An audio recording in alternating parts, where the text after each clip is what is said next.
Okay, good morning. I want to talk about chop and drop plants or living mulch plants planted for their benefits for your system and the negative aspects of them. I definitely got too much into nitrogen fixing plants and chop and drops, and looking back, they kind of take over a little bit. They're good for restarting your forest if you want to go hectic with it, but for the most part, I would consider them somewhat of a negative. If you want to go with the grain, I'm always against the grain, but definitely there's some positives and some negatives, and just want to show you the negatives and the positives this morning. So we'll start with well, I planted this as a potential chop and drop. This is a crepe myrtle plant. The reason I like it is, if you've seen on videos, they'll coppice them, not coppice, pollard them. And but if you're going to do that, you want to plant a more vigorous variety. These are kind of shrubby, semi-dwarf varieties with purple leaves, more for ornamental, and really wouldn't do that sort of job. But like a full-size crepe myrtle, like my neighbors have down there, could be used as an ornamental slash living mulch. So kind of like a bamboo. This is a candlestick cassia. This plant has very big leaves. Nitrogen fixer. Gets these beautiful blooms right about now. This is into August, so September. Is frost sensitive, so most of it will die back, but normally you can coppice it. This is for zone 9A. One issue is it grows so fast it can get blown down by wind.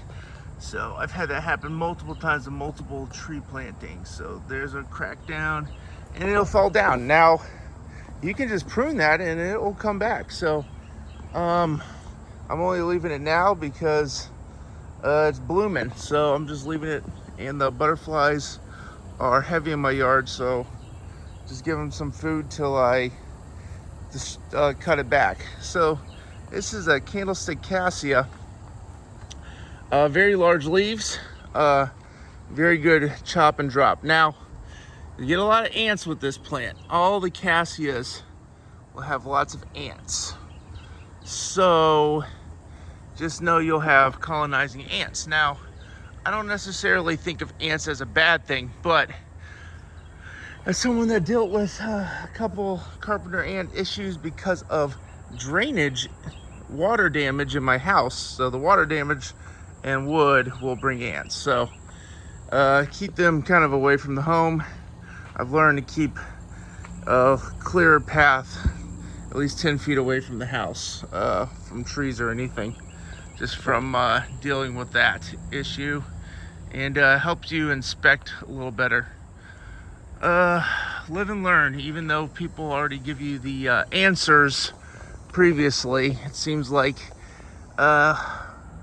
little rant, but throughout human history, everyone makes the exact same mistakes, no matter what generation told you stuff beforehand. Okay, seedling cherry laurel oaks. These are like 4 years old.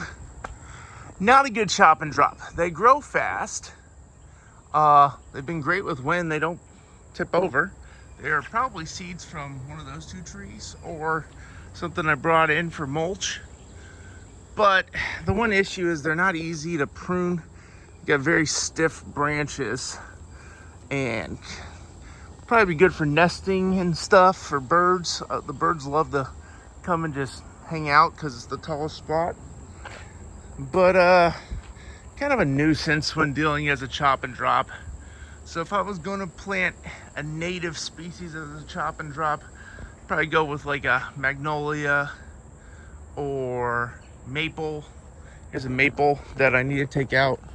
I've just been leaving it just for observational purposes.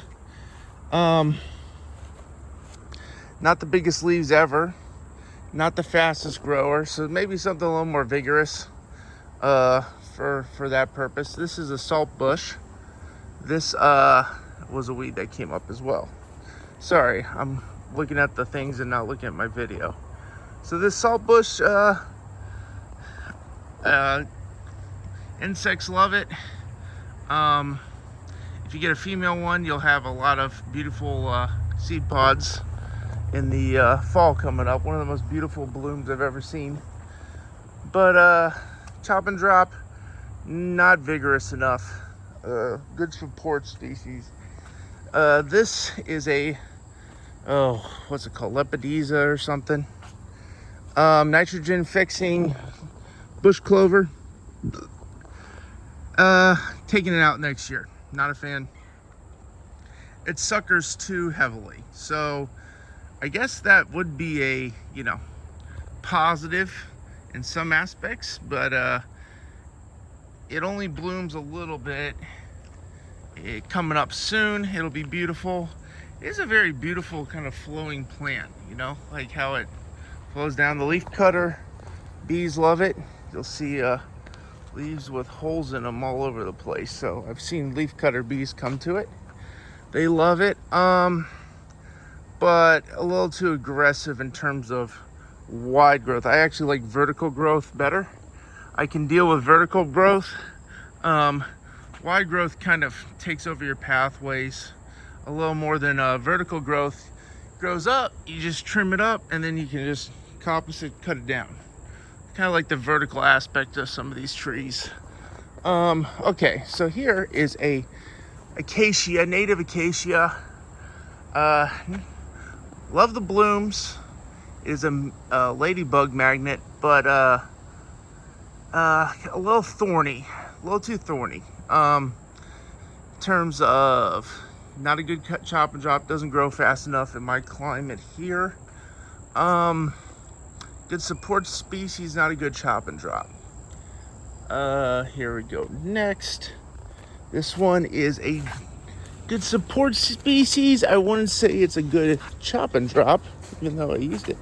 This is a Christmas cassia. It's kind of all over the place till it starts blooming. It's more hardy than the candlestick cassia. The leaves are much smaller. I definitely noticed the butterflies. If you want to plant for sulfur butterflies, this is a better plant for that. But not as great for chop and chop. Good support species in terms of easy, a little easier to maintain. Not as susceptible to wind damage because it has smaller canopy. Doesn't grow as fast. I don't know. A good support species, not chop. I guess chop and drop also equals like vertical growth. You have to prune a lot. So I don't know. Let's see. Here we go. This is, this would be a good one. Good and bad. This is Hong Kong orchid tree. Grows pretty fast if you're using it as chop and drop. Has very big leaves. Beautiful blooms. Purple in the seems somewhat cold hardy. I like it. A little vigorous if I'm gonna have to cut this way back, but it'll grow fast. But if you want free fertilizer and free mulch, that's kind of what you want. Also grows straight up, so that's a positive too. Now we'll also have wind issues. This is bananas. Actually, this might be top tier.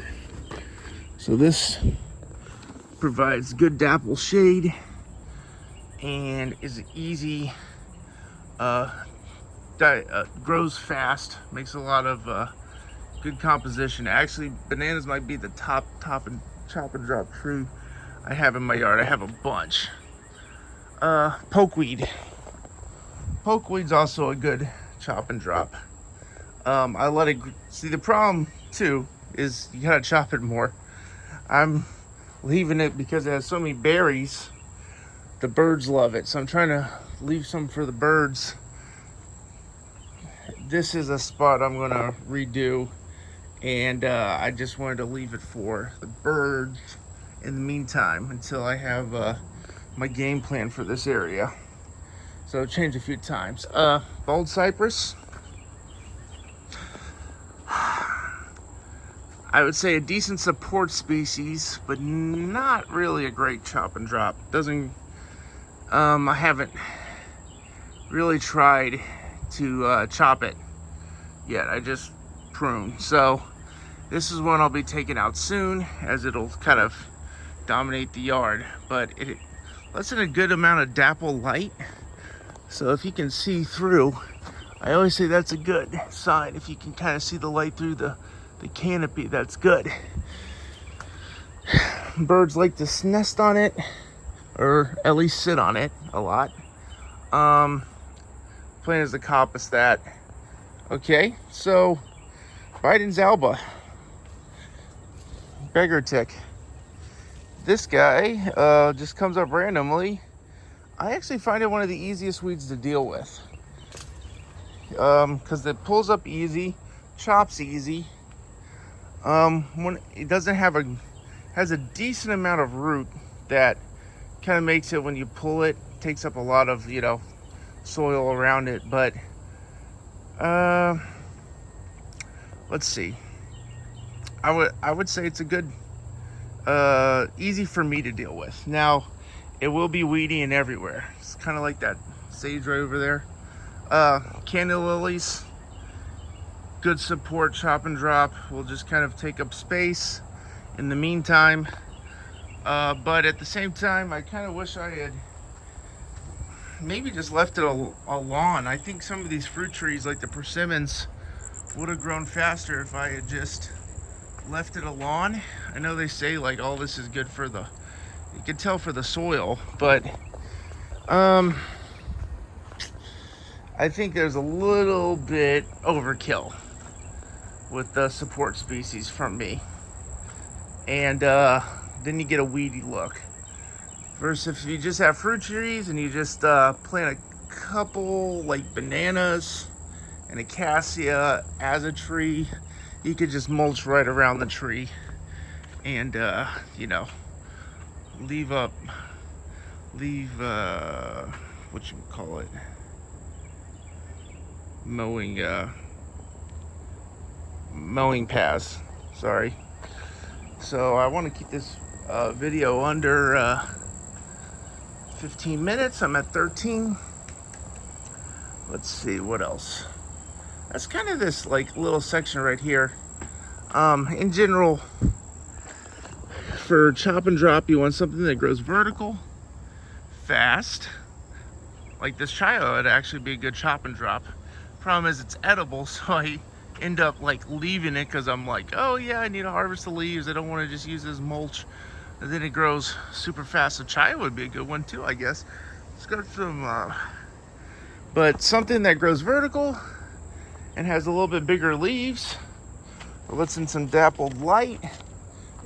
Good support species are trees that don't grow too fast and let in dappled light. So fast enough you can control them and don't look too weedy. And better chop and drop trees are things like this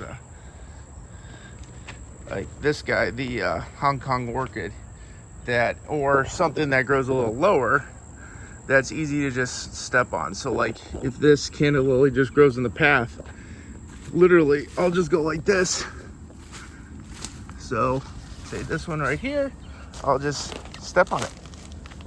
Now it'll grow in your path, but if you walk your path enough, they won't grow in the path. You just kind of keep stepping on them.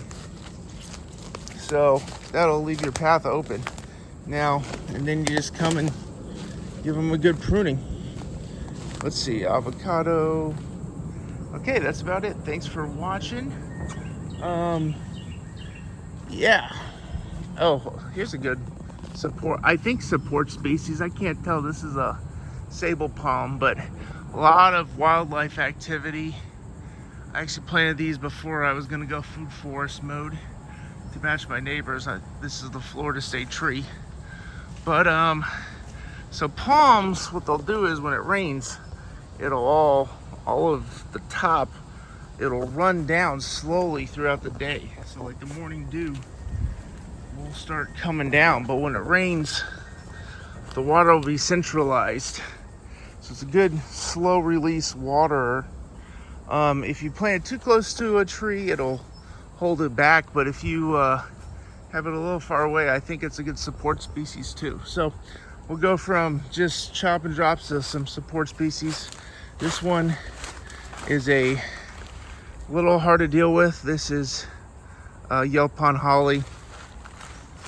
Good for the birds, good for nesting, but it will sucker, so that's kind of an issue. Here's a coppice. This is a coppice maple. So I cut that a maple that was growing here, and it's got 6 different leads coming from that. So, and here's like an example of the beggar's tick. So my neighbors have a mowing service. This is actually their property. Up to like here somewhere is their property. So he actually could mow this. I think he just leaves it because he thinks I'm planting flowers, but this is I guess a natural flower bed with beggar tick. So yep, that's about it. So chop and drop. Want something that grows vertical that you can prune. Anyways, okay. This is Nemo signing off. I know this was kind of a rambling bit. This is, I guess, in general, more for my own look back. So if you want to watch, thank you for watching. Goodbye. See you next time.